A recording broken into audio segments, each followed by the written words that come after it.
बिस्मिल्लाहिर्रहमानिर्रहीम। अस्सलाम वालेकुम नाज़रीन, आप यूट्यूब चैनल देख रहे हैं। मैं इमरान खान हूँ। 30 तारीख है नवंबर की और सुबह के वक्त आप ये वीलॉग देख रहे हैं। पाकिस्तान टाइम के मुताबिक लगभग 8-9 बजे का टाइम है जब आप ये वीलॉग देख रहे होंगे।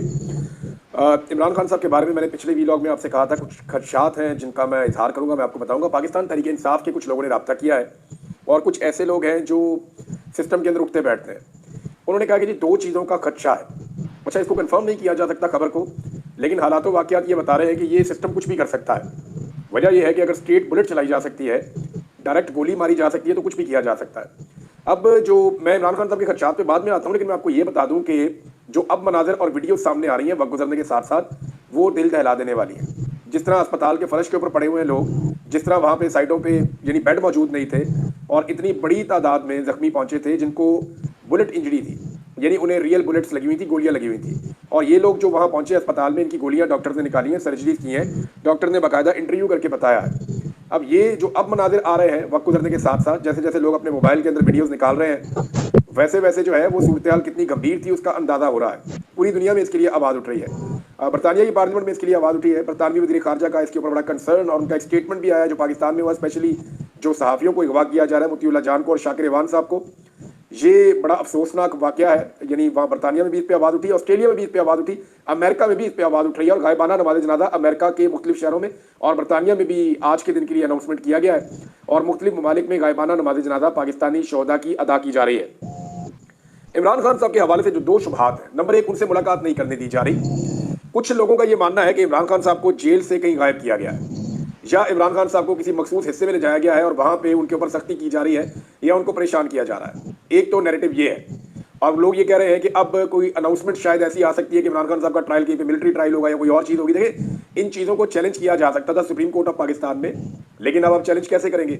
वहाँ पे तो एक आईनी बेंच बन चुका है। तो जब सुप्रीम कोर्ट ऑफ पाकिस्तान में एक आईनी बेंच है और वो जो आईनी बेंच है वो हुकूमत की मंशा के मुताबिक है, यानी पीपल्स पार्टी ने, नून लीग ने और MQM ने मिलकर वो अपनी मर्जी के जजेस का बेंच बनाया है। वो चीफ जस्टिस भी अपना लाए हैं, उन्होंने बेंच भी अपनी मर्जी का बनाया है।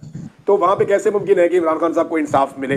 अगर पाकिस्तान तरीके इंसाफ पे फर्ज करें पाबंदी लग जाती है या गवर्नर राज लग जाता है या इमरान खान साहब को जो है वो मिलिट्री कोर्ट में भेज दिया जाता है, फौज की कस्टडी में दे दिया जाता है, तो ऐसी सूरत में ये मामला आईनी अदालत में जाएगा। आईनी अदालत को पूरी तरह से हुकूमत के कंट्रोल में है, तो वहाँ पे पाकिस्तान तरीके इंसाफ के लिए किसी किस्म का भी रिलीफ नहीं मिलेगा। लेकिन क्या हुकूमत ये कर सकेगी? ये एक बड़ा सवाल है, क्योंकि अवाम की ताकत अभी भी इमरान खान के पीछे खड़ी है और बैनुल अक़वामी सतह पे तमाम तंजीमें जितनी भी है ह्यूमन राइट्स की, या जितने भी लोग ह्यूमन राइट्स के लिए बात करते हैं, आज़ादी इज़हार राय के लिए, रूल ऑफ लॉ के लिए बात करते हैं, जमहूरियत के लिए बात करते हैं, वो सारे इस वक्त इमरान खान को सपोर्ट कर रहे हैं। दूसरी एक और जो शुबा है जिसका इजहार किया जा रहा है वो ये है कि इमरान खान साहब की जान को खतरा है। किसी लेवल के ऊपर ये कहा गया कि एक असेसमेंट की गई है कि अगर इमरान खान को कुछ हो जाता है तो पाकिस्तान में किस नौयत का रिएक्शन होगा, ये किसी को अंदाजा भी नहीं है। ये जिन्होंने भी ये असेसमेंट की है, अगर की है, तो मैं उनको सिर्फ इसमें एक बात बता दूं कि आपको, मुझे और किसी को भी अंदाजा नहीं है कि फिर क्या होगा। इमरान खान इस वक्त कोई 80% पाकिस्तानियों के दिल में है और वो सारे लोग इस उम्मीद के साथ जी रहे हैं कि एक दिन इमरान खान बाहर आएगा और इमरान खान उनकी मुस्तकबिल के लिए बेहतरी करेगा। वो सारे इस उम्मीद के साथ जुड़े हुए हैं कि ठीक है, हम अगर अभी आज बाहर नहीं निकलते तो कोई ना कोई रास्ता निकलेगा, इमरान खान बाहर आएगा, कोई ना कोई उम्मीद बाकी है उनके दिमाग के अंदर। लेकिन अगर इमरान खान साहब को खुदा न खास्ता जेल में कुछ हो जाता है या उन्हें कत्ल कर दिया जाता है तो 80% पाकिस्तानियों की उम्मीद टूट जाएगी। फिर इस लेवल का रिएक्शन आएगा कि उसका कोई अंदाजा भी नहीं कर सकता। इस मुल्क में क्या होगा, किस तरह से होगा, मामला किस नौयत के होंगे, ये कोई सोच भी नहीं सकता, कोई अंदाजा भी नहीं लगा सकता। तो मेरे ख्याल में ये बकवास है और ऐसी कोई चीज़ सोचनी भी नहीं चाहिए और इस तरह का कोई एडवेंचर करना भी नहीं चाहिए। लेकिन इस तरह के 2 खदशात हैं जिनका इजहार किया जा रहा है। एक तो उन्हें गायब किया जा रहा है इमरान खान साहब को, कुछ लोग कह रहे हैं इसीलिए शायद मुलाकात नहीं करवाई जा रही। इमरान खान साहब के वकला जाते हैं, मुलाकात नहीं करवाई जाती, जो लोग जाते हैं मिलने के लिए नहीं मिलवाया जा रहा। और दूसरा ये खदशे का इजहार किया जा रहा है कि खुदा न खास्ता इमरान खान साहब की जान को नुकसान पहुंचाया जा सकता है। नाज़रीन, मीडिया जिसको ये सारा मामला उठाना चाहिए था, पाकिस्तानी मीडिया तो मजाक उड़ा रहा है। सीनियर जर्नलिस्ट है जावेद चौधरी, तलत हुसैन, इन लोगों ने कैसा मजाक उड़ाया लाशों का। यानी आप इनकी वीडियोस निकाल कर देखें, आप कहेंगे यार कोई ऐसा भी हो सकता है मीडिया या गिद्ध है, ये कैसे लाशों का मजाक उड़ा सकते हैं। जो लोग मारे गए वो रियल बुलेट्स के साथ मारे गए।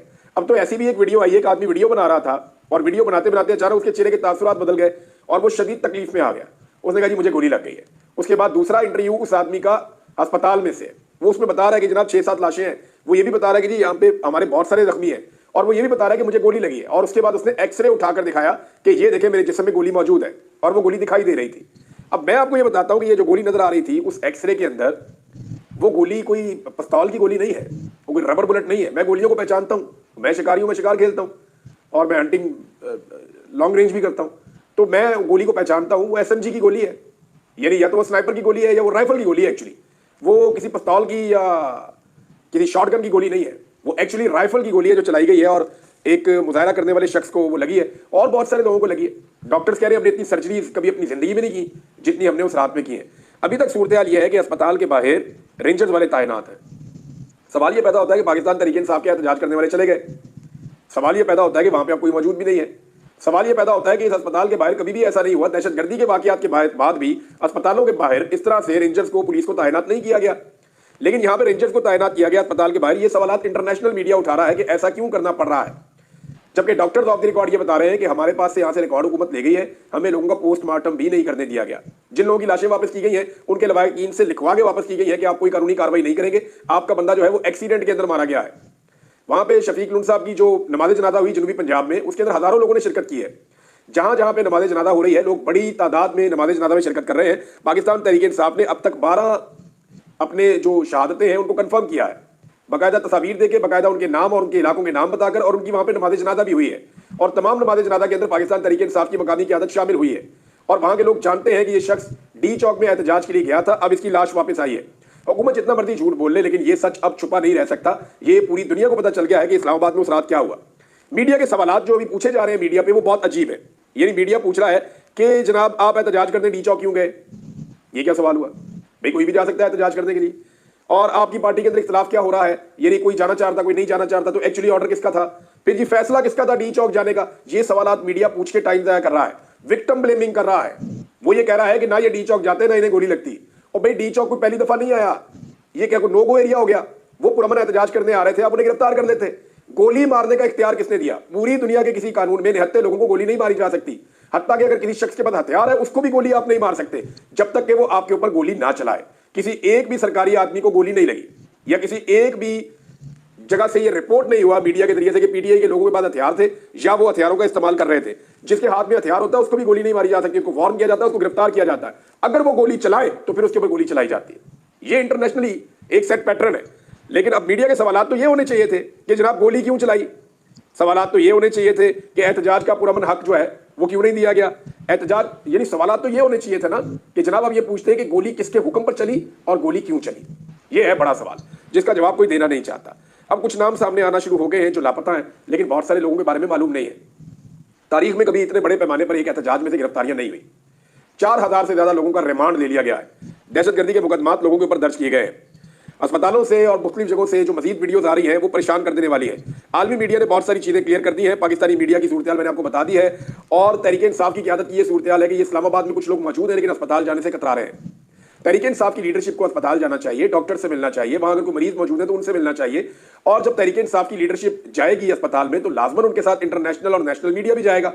फिर अगर उन्हें दरवाजे पर रोक दिया जाता है, रेंजर्स उनको रोक लेती है या उन्हें पुलिस रोक लेती है या उन्हें वहां से गिरफ्तार किया जाता है तो सुबह उनकी जमानत हो जाएगी। अस्पताल में जाना तो कोई बहुत बड़ा जुर्म नहीं है, तो अस्पताल जाना, अस्पताल की एडमिनिस्ट्रेशन से मिलना और वहां की सूरत हाल देखना, इसके लिए किसी किस्म की कोई एक्टिविटी पाकिस्तान तहरीक इंसाफ की क़यादत नहीं कर रही। ये उन्हें करना चाहिए और डाटा जितनी जल्दी हो वो फराहम करें कि हमारे कितने लोग जख्मी हैं, तहरीक इंसाफ बताए, ये बताया कि कितने लोग शहीद हुए हैं, ये बताया कि कितने लोग लापता हुए हैं, ये बताया कि कितने लोग गिरफ्तार हुए हैं और अब आगे स्ट्रेटेजी क्या है। इस हवाले से अली अमीन गंडापुर साहब ने एक स्टेटमेंट दिया है, फजल रहमान साहब का भी है, दोनों मैं आपको बताता हूं। लेकिन वो जो नमाजी जो नमाज पढ़ रहा था कंटेनर के ऊपर, लोग उसका मजाक उड़ा रहे हैं कि तुम कंटेनर में नमाज क्यों पढ़ रहे हो।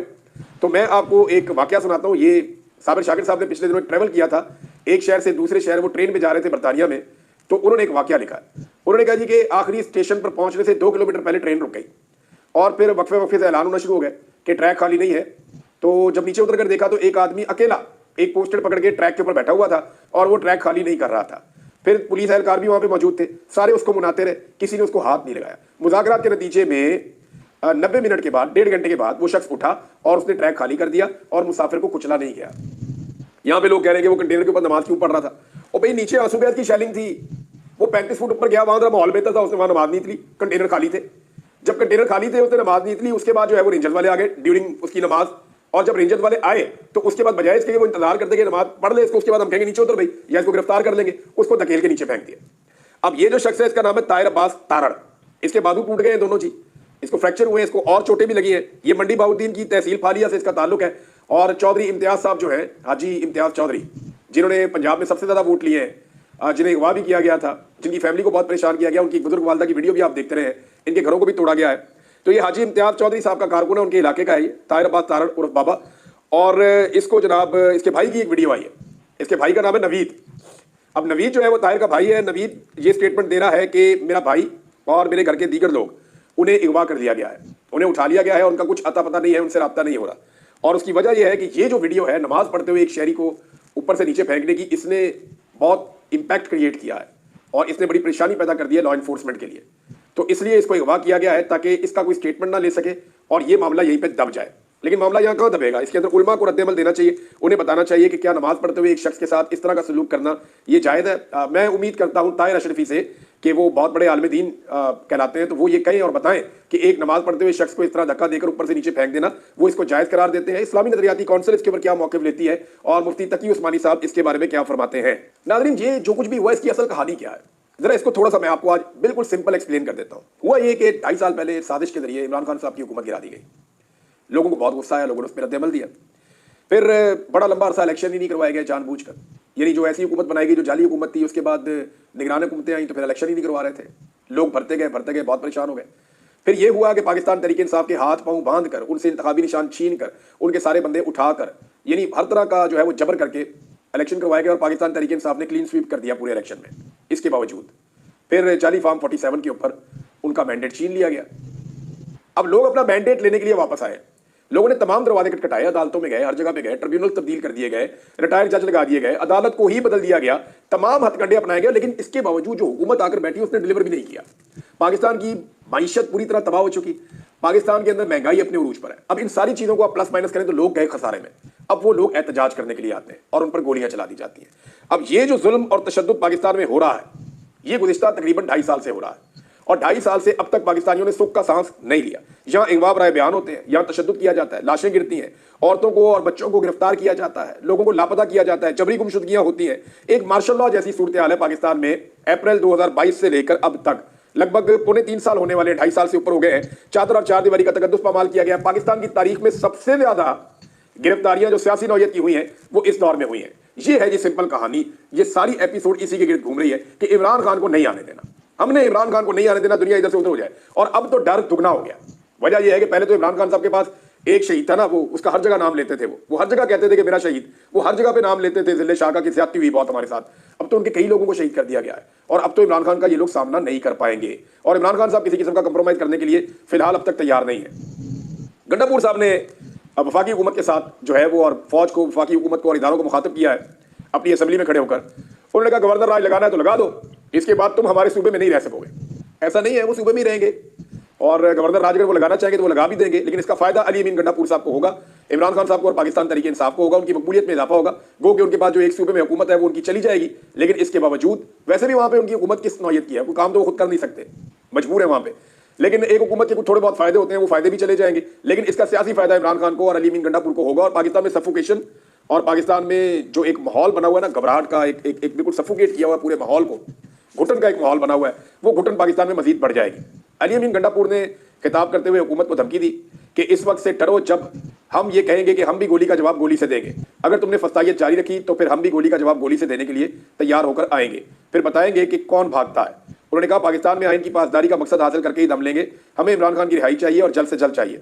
अली अमीन गंडापुर ने कहा कि अवाम अपने हक के लिए आइन के मुताबिक पुरअमन होकर निकले, लेकिन जब ये समझो कि तुम्हारा पुरअमन रहना कमजोरी बन रहा है तो इमरान खान से भी कहूंगा कि आइंदा पुरअमन रहने का ना कहना। उनका कहना था कि एक पुरअमन जमात पुरअमन तरीके से अपने लीडर की रिहाई के लिए निकलती है, पुरअमन एहतजाज के शुरा पर गोलियां बरसाना शुरू कर दिया जाता है। उन्होंने कहा हम कुर्सियों वाले नहीं हैं, गवर्नर राज लगाना है तो लगाओ, क्या हमारा खून सफेद है? दहशतगर्दी का मुकाबला हम करें। गवर्नर राज से डराते हो, चैलेंज देता हूं कि लगाओ गवर्नर राज। अली अमीन गंडापुर को गवर्नर राज इस वक्त सूट करता है। अगर लगेगा भी तो हो सकता है कि कुछ अरसे के अंदर वो खत्म हो जाए, क्योंकि उसके कुछ कानूनी मामला भी होते हैं, वो लगा नहीं रह सकता। तो अली अमीन गंडापुर साहब के ऊपर इस वक्त जो बहुत ज्यादा बोझ है, या लोग ये कह रहे हैं कि वो अपने कारकुनों को छोड़कर दूसरी मरतबा चले गए और कारकुन वहां पे शहीद हुए हैं, तो इसका जो बोझ है वो अली अमीन गंडापुर साहब के ऊपर से कुछ हद तक उतर जाएगा। उन्होंने कहा इस्लामाबाद के चौकों पर मुझ पर फायर किए गए। इमरान खान ने हुक्म दिया कि डी चौक पहुंचे, हम पर बराह रास्त कई बार कातलाना हमले हुए। चाइना चौक और डी चौक में फायरिंग की गई। अपनी नस्लों को महफूज करने के लिए हमें इनकलाब लाना होगा। कौम को बताना चाहता हूं कि कुर्सी नहीं, इज्जत और खुददारी चाहिए। वादे रहे कि जुमेरात को हुकूमती ज़राए का बताना था कि वफाकी काबीना की अक्सरियत ने खैबर पख्तूनख्वा में गवर्नर राज लगाने की हमायत की है। फजलुर रहमान साहब ने जो स्टेटमेंट दिया है, उन्होंने कहा कि डी चौक पर बहुत गलत हुआ, जलसे और एहतजाज को दूसरों के लिए भी हक समझता हूं। क्योंकि देखिए फजलुर रहमान साहब और पाकिस्तान तहरीक इंसाफ के दौर के अंदर पीडीएम की जमातें जब आई, इमरान खान साहब ने वेलकम किया। ये जब आई, इमरान खान साहब ने इनको फैसिलिटेट किया, किसी के ऊपर गोली नहीं चलाई, किसी को डंडे और आंसू गैस के शेल नहीं मारे। ये आते थे, आराम से आकर बैठ जाते थे, अपने मुतालबात रखते थे, कुछ मान लिए जाते थे, जो नहीं माने जाते थे तो ये वापस चले जाते थे। लेकिन इमरान खान साहब के दौर में ये फस्तायत नहीं हुई। हालांकि उनके दौर में भी मिलिट्री एस्टेब्लिशमेंट जो है वो पीडीएम की जमातों के कुछ हद तक पहले शुरू में खिलाफ थी, लेकिन बाद में वो भी पीडीएम की जमातों के करीब चले गए और इमरान खान साहब के खिलाफ हो गए। और उसकी जो सबसे बड़ी वजह मुझे समझ आती है, कॉमन सेंस की बात है, वो इमरान खान साहब की नौजवानों में बढ़ती हुई मकबूलियत है।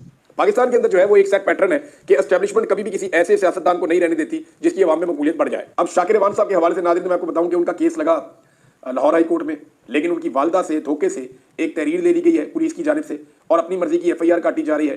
यानी एक के बाद एक धोखा किया जा रहा है। अभी तक शाकिर महमूद साहब का कुछ नहीं पता चल रहा कि वो कहां पे हैं, लेकिन ये सब जानते हैं कि वो कहां पे हैं, लेकिन उनके बारे में बताया नहीं जा रहा। अदालत ने पीर तक की तारीख दे दी है, लेकिन मैं खराज तहसीन पेश करता हूं तमाम सहाफ़ियों को जो लाहौर में उन्होंने अपना हक अदा किया है, पूरी आवाज़ उठाई है पुलिस के सामने भी, अदालत में भी, हर जगह पे उन्होंने जोरदार तरीके से आवाज़ उठाई है और मैं उम्मीद करता हूं वो आवाज़ उठाने का ये सिलसिला जारी रखेंगे।